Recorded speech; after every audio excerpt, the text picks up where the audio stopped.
हिंदुस्तान के युवाओं को पूरी तरह से कुल मिला के देश पर मरने और मिटने का जज्बा पैदा किया।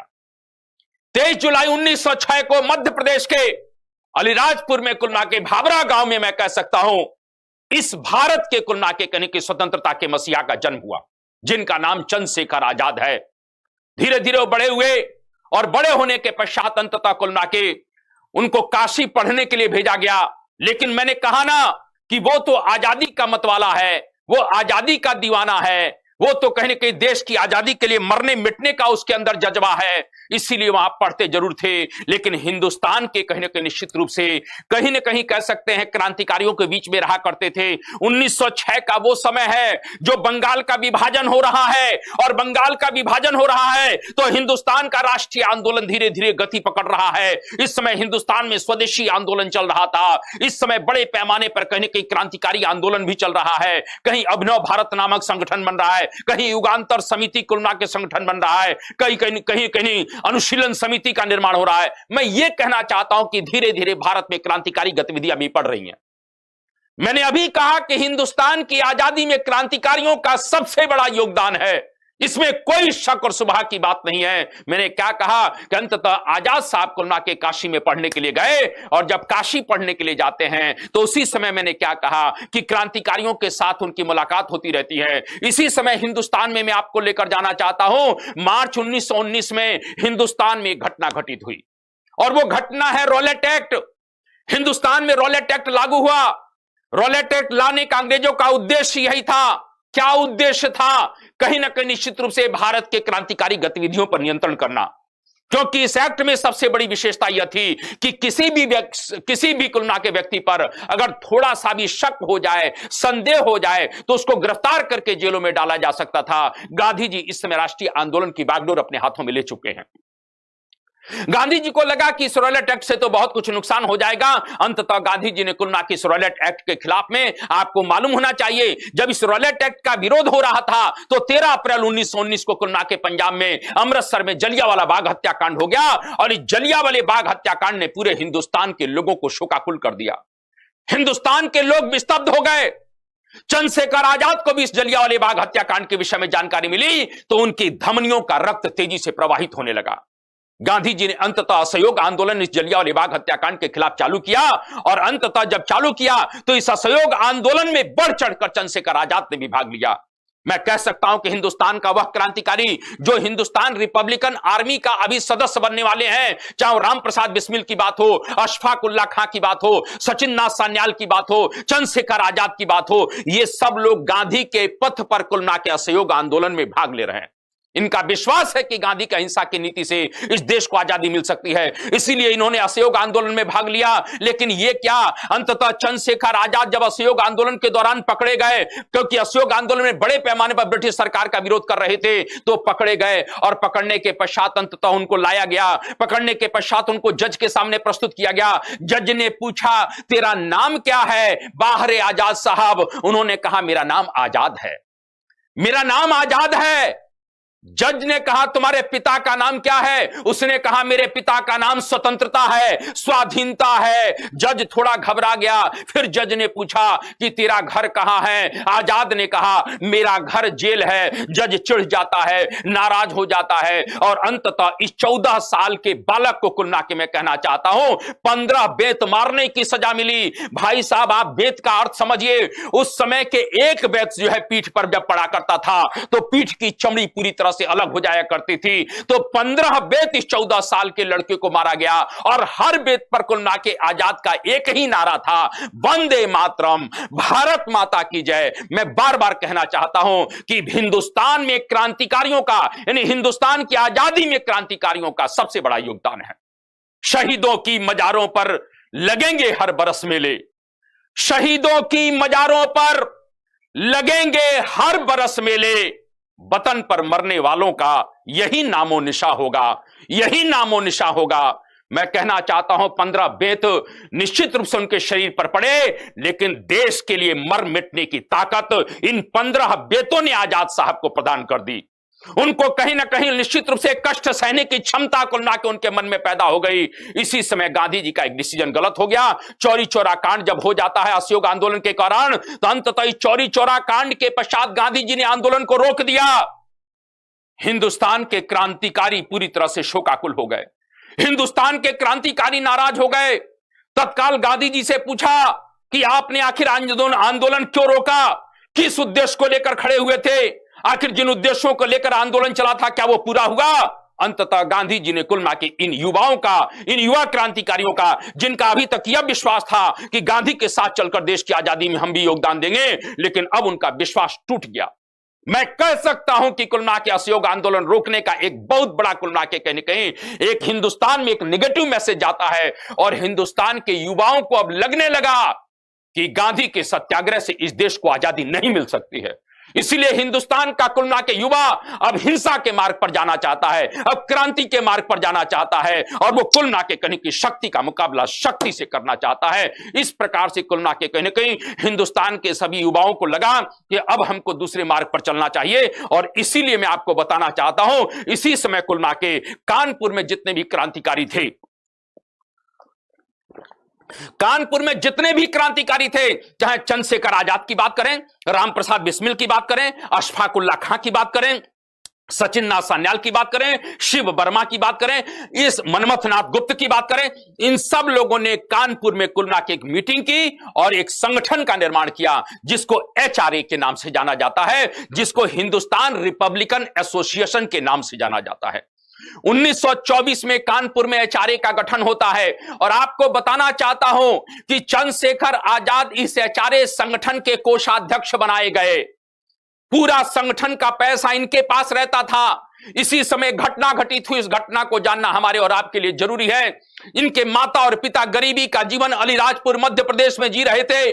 गांव वालों को मालूम पड़ा कि लड़का कहीं कानपुर में कमा रहा है, लेकिन उनको क्या मालूम कि लड़का तो भारत माता का कुल मिला के सपूत है, उसने भारत माता को अपने को भारत माता के लिए समर्पित कर दिया है। गांव के लोगों को लगा कि नहीं, उसके पास चलना चाहिए, उससे कुछ पैसा मांगे और कुल मिला के उसके माता पिता को दें, जिससे उनके कष्ट दूर हो। इस प्रकार से ढूंढते ढूंढते वो कानपुर पहुंचे, और गांव के लोग जब कानपुर पहुंचे तो अंत चंद्रशेखर आजाद के पास जब पहुंचते हैं तो देखा तो चंद्रशेखर आजाद रुपयों के बंडल के बीच में बैठे हुए थे, वो पैसे गिन रहे थे। गांव के लोग नाराज हो गए, अरे चंद्रशेखर तू बहुत नालायक है, तेरे माता पिता भूख से मर रहे हैं और तू इतना पैसों की गड्डी के बीच में खड़ा है। क्योंकि आपको मालूम होना चाहिए वो संगठन का पैसा था, क्योंकि संगठन के पास जब पैसा आता था उस पैसों से शस्त्र खरीदा जाता था, और उन्हीं शस्त्रों से कुल मिला के अंग्रेजों को जवाब दिया जाता था।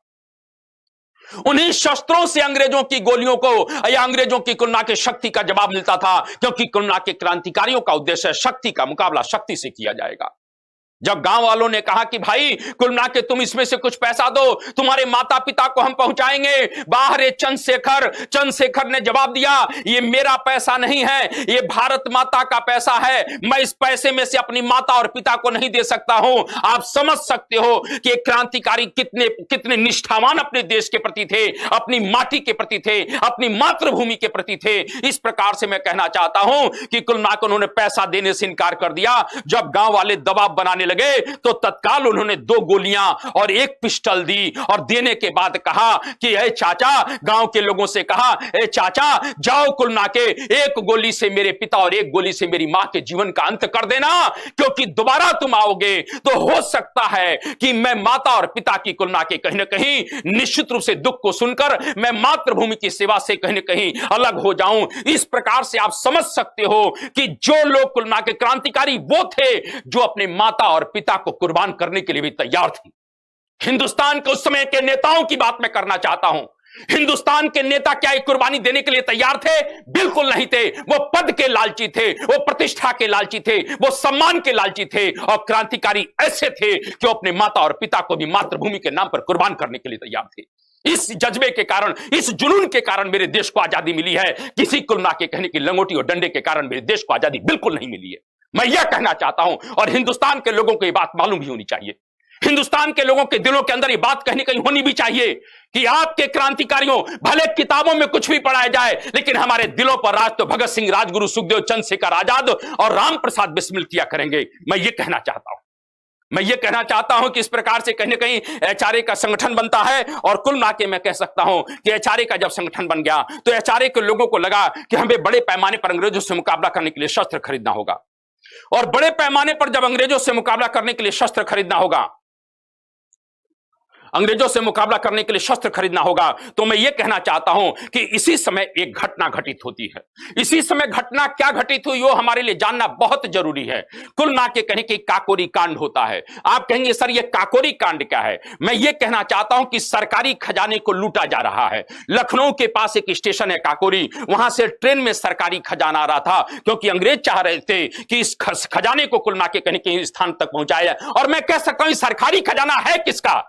आखिर अंग्रेजों ने धन तो हमारा लूटा, अंग्रेज हमारा धन लूट रहे थे, हम वो अपना धन उनसे लूट कर अंततः, क्योंकि क्रांतिकारी चाहते थे कि जब ज्यादा पैसा मिलेगा, ज्यादा धन मिलेगा, तभी हम ज्यादा से ज्यादा शस्त्र खरीदेंगे और ज्यादा से ज्यादा शस्त्र खरीद कर अंग्रेजों का मुकाबला करेंगे।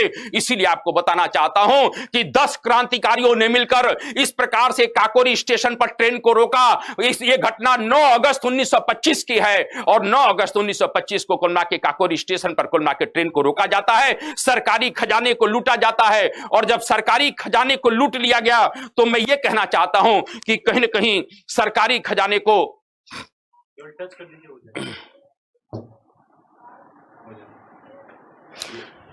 सरकारी खजाने को लूटने के लिए कहीं ना कहीं आपको बताना चाहता हूं कि सरकारी खजाने को जब लूटा जाता है तो सरकारी खजाने को लूटने के पश्चात मैं कह सकता हूं कि 9 अगस्त 1925 को जब काकोरी कांड हुआ, सरकारी खजाने को लूट लिया गया, तो अंततः अंग्रेज पूरी तरह से कुल मिलाकर क्रांतिकारियों के पीछे पड़ गए। और क्रांतिकारियों के जब पीछे पड़ गए तो अंततः धीरे धीरे सभी क्रांतिकारियों को पकड़ा गया, लेकिन चंद्रशेखर आजाद निकल गए, क्योंकि चंद्रशेखर कहा करते थे कि आजाद आया भी आजाद है और जाएगा भी आजाद। आजाद आया भी आजाद है और जाएगा भी आजाद। मैं ये कहना चाहता हूं इस प्रकार से कहीं न कहीं निश्चित रूप से बहुत से क्रांतिकारी पकड़े जाते हैं। उसमें राम प्रसाद बिस्मिल का नाम आता है, उसमें कहीं का अशफाक उल्लाह खां का नाम आता है, उसमें रोशन सिंह का नाम आता है, उसमें राजेंद्र लाहिड़ी का नाम आता है। और आपको मालूम होना चाहिए कि कहीं ना कहीं इन सब लोगों को अलग अलग जेलों में बंद कर दिया गया। मैं कहना चाहता हूं हिंदुस्तान के कांग्रेस के अंदर सभी लोग वकील हुआ करते थे, बड़े बड़े कांग्रेस वकील थे, लेकिन क्रांतिकारियों की पैरवी किसी ने नहीं की। हिंदुस्तान की आजादी में क्रांतिकारियों का पक्ष अगर एक बहुत बड़े वर्ग ने लिया होता तो हिंदुस्तान का इतिहास उसी समय कुछ अलग हो गया होता। आप खुद सोचिए कि कुल ना के कहीं ना कहीं जनरल डायर यहां पर नृशंस हत्याकांड करता है, जलियांवाले बाग में हजारों लोगों को मार देता है, निर्दोष लोगों को मार देता है, लेकिन पूरे इंग्लैंड के लोग, इंग्लैंड का पार्लियामेंट, इंग्लैंड की जनता उसके साथ खड़ी है, उस हत्यारे के साथ खड़ी है। लेकिन हमारे क्रांतिकारी जो थे, जो अपने देश की आजादी के लिए लड़ रहे थे, देश की अस्मिता के लिए लड़ रहे थे, उनके साथ हिंदुस्तान का कोई भी नेता नहीं खड़ा था। मैं ये कहना चाहता हूं क्रांतिकारी अपने आप लड़ा करते थे और अपने जीवन को कुर्बान कर कर कहीं कहीं चले जाया करते थे।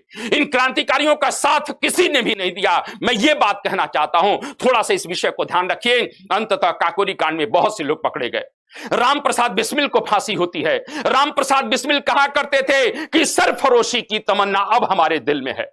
बारे बिस्मिल साहब क्या लिख गए कि सरफरोशी की तमन्ना अब हमारे दिल में है, देखना है जोर कितना बाजुए कातिल में है, वक्त आने दे बता देंगे तुझे ये आसमां, हम अभी से क्या बताएं क्या हमारे दिल में है। इस प्रकार से कहीं कहीं जज्बे के कारण मेरे देश को आजादी मिली है। मैं यह कहना चाहता हूं अशफाक उल्लाह खां की मां कहा करती थी कि बेटा तू शादी कर ले। उसने कहा, अशफाक ने, मां तू चिंता मत कर, मैं तेरे लिए ऐसी दुल्हन ढूंढ कर लाऊंगा जो आज तक दुनिया में किसी ने नहीं ढूंढा होगा। अंततः अशफाक उल्लाह खां को फांसी की सजा मुकर्रर हो गई। फैजाबाद जेल में फांसी होने जा रही है। मां को अंतिम इच्छा प्रकट की, मैं मां से मिलना चाहता हूं। अशफाक उल्लाह खां फांसी के फंदे के सामने खड़े हैं और मां से कहा, मां तू देख ले, तेरे लिए मैं बहुत सुंदर कुलना के कहीं कहीं बहू ढूंढ कर लाया हूं, जल्दी से देख, मैं उसको गले लगाना जा रहा हूं। इस प्रकार से फांसी के फंदे को कुलना के उन्होंने अपनी मां के लिए बहू के रूप में कहीं कहीं कहा और फांसी के फंदे को अपने गले में डाल लिया। इस जज्बे के कारण मेरे देश को आजादी मिली है, किसी षड्यंत्र के कारण और किसी प्रतिष्ठा पाने वाले नेताओं के कारण देश को आजादी नहीं मिली है।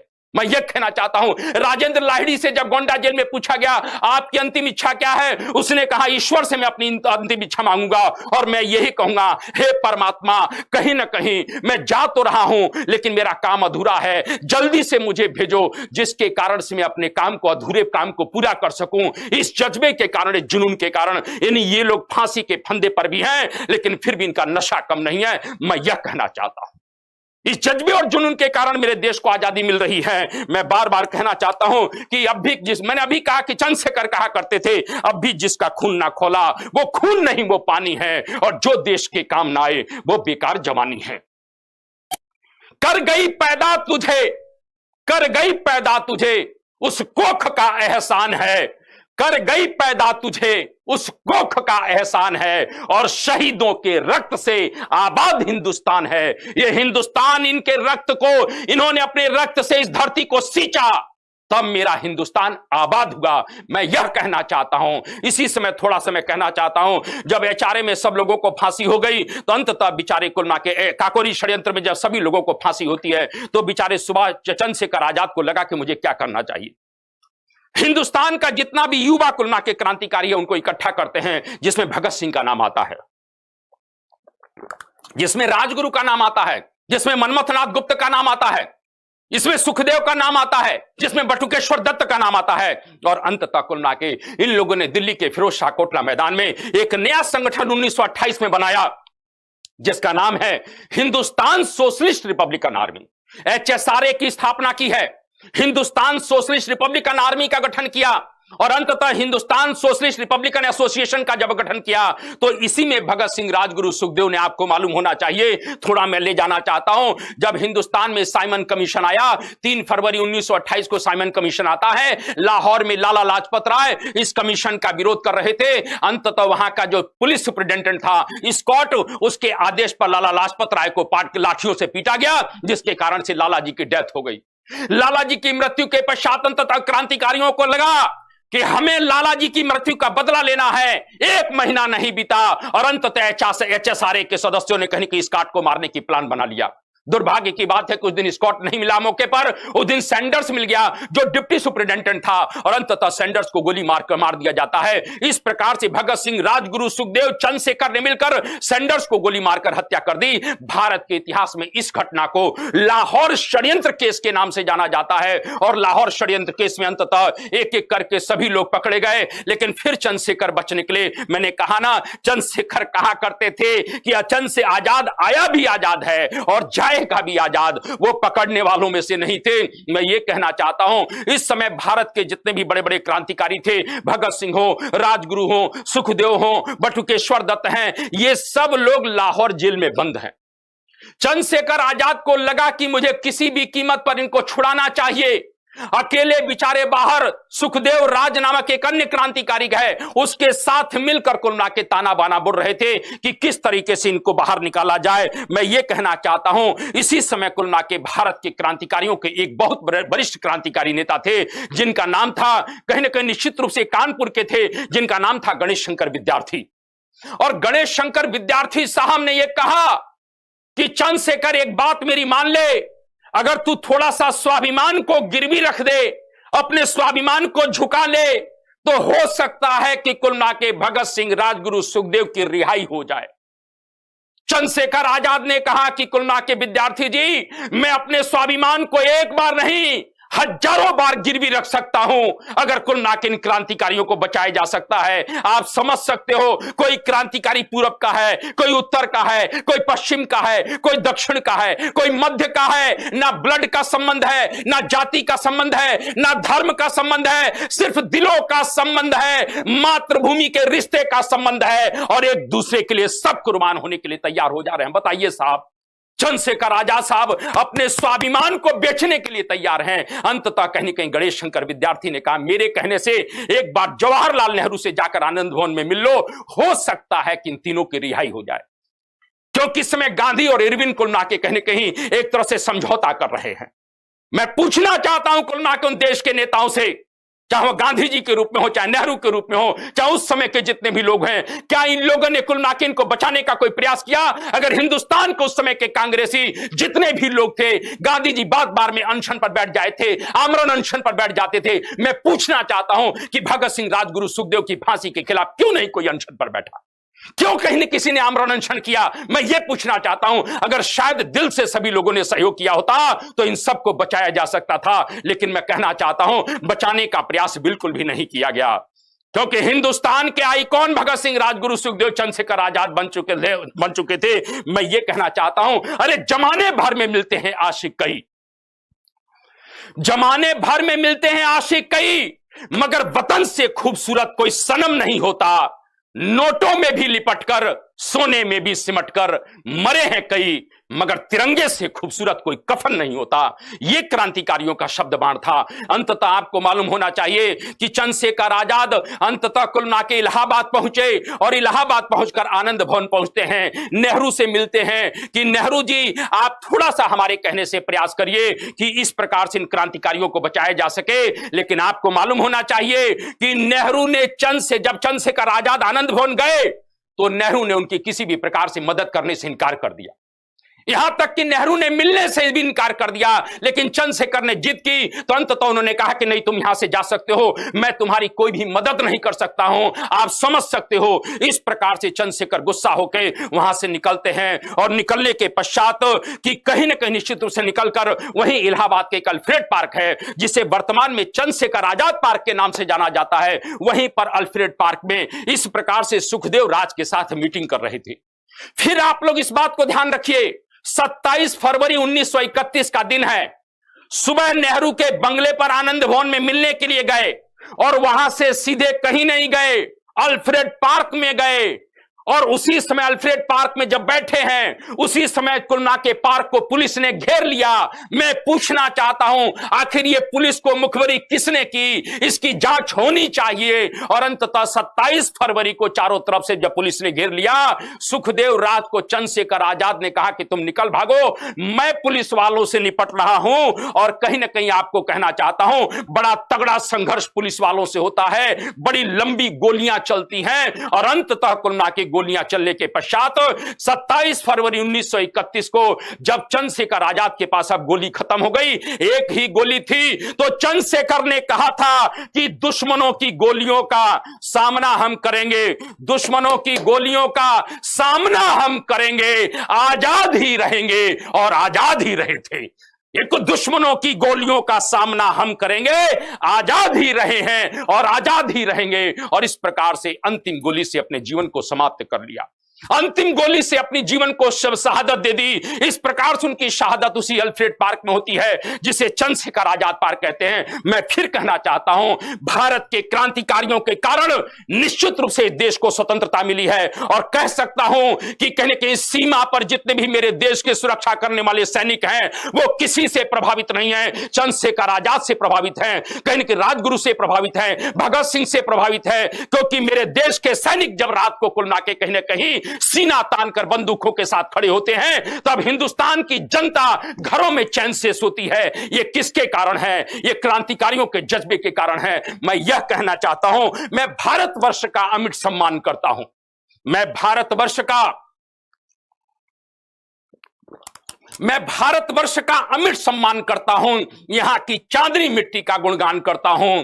मुझे चिंता नहीं है स्वर्ग जाकर मोक्ष पाने की, तिरंगा हो कफन मेरा, यही अरमान करता हूं, यही अरमान रखता हूं। इन्हीं शब्दों के साथ में अपनी वाणी को विराम देता हूं। मैं सिर्फ यही कहूंगा कि भारत के क्रांतिकारी इतिहास में चंद्रशेखर आजाद का एक अविस्मरणीय योगदान है और हिंदुस्तान के लोगों के दिलों पर चंद्रशेखर आजाद हमेशा राज करते रहेंगे। मैं ये कहना चाहता हूं और स्वाभाविक रूप से आप लोग जहां पर भी हो, जिस रूप में हो, जज्बे के साथ, जुनून के साथ पूरी तरह से तैयारी करते रहिए। मैं यही बात आपको कहना चाहता हूं, क्योंकि जिंदगी की असल उड़ान अभी बाकी है, जिंदगी की असल उड़ान अभी बाकी है, जिंदगी के कई इम्तिहान अभी बाकी है। अभी तो नापी है मुट्ठी भर जमी हमें अभी तो सारा आसमान बाकी है। इन्हीं शब्दों के साथ मैं अपनी वाणी को विराम देता हूं। आप सभी लोगों को प्रणाम करता हूं, सबको वंदे मातरम कहता हूं, क्योंकि वंदे मातरम से बड़ा कोई बंधन नहीं है और मातृभूमि से बड़ा कोई चंदन नहीं है। इन्हीं शब्दों के साथ मैं विराम देता हूं। भारत माता की जय। जय हिंद। वंदे मातरम।